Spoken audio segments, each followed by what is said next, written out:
a little bit less perfection is necessary when you're in a barn in the middle of a farming land, you know.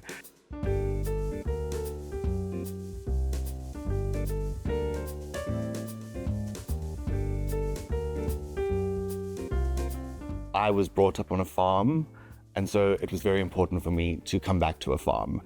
I love the Paarl area. I love the landscape. I love the vistas. And when I saw this barn become available, it was like a no-brainer. I really love open plan spaces, and I love how the kitchen is separated with the fireplace, and I love the trusses, and I love the bedroom on the mezzanine, and everything just kind of soaks up the view around. It's just incredible.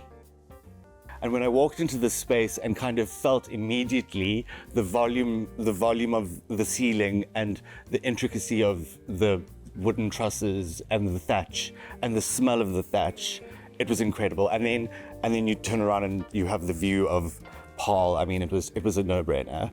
But from a design perspective, I love the idea of playing with only one room, and how does one design for only one room? You know, you don't have the luxury of walls or spaces to demarcate areas. So that was a challenge. I made no changes. I painted the kitchen black. It was something I'd always wanted to do, and so I just tried it. But we've made no changes whatsoever. It is pretty much how I found it. There are areas that are kind of a little rough and ready and rustic, but I figure when you live in a barn, get over it. There are so many houses that I go into where people have placed furniture all along the walls and along the circumference of a room. And sometimes when I talk to people, it's considered quite radical to put a couch or a sofa or a sideboard or something away from the walls in the middle of the room. So I thought about my life and what I like to do. This is my kind of, I call this my Wundertafel. It's filled with crazy little objects in my books. So this is where I sit, and this spot gets the best afternoon light.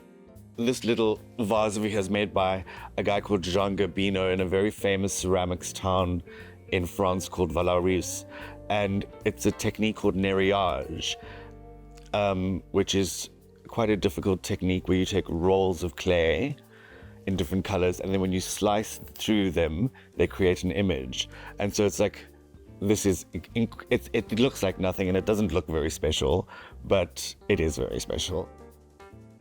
People also seem to get very kind of concerned with the idea of having to be able to walk in a straight line from the one part of the house to the other. And I mean, it's always confused me. We have legs and we're able to turn. Why do we need highways down? It really is my hobby, creating vignettes, changing things around, moving furniture around, creating different feels. I entertain a lot, so how does that change? I'm not a believer in kind of insta decorating, and I'm also not a believer in the idea that interiors should stay static. I think they should change all the time.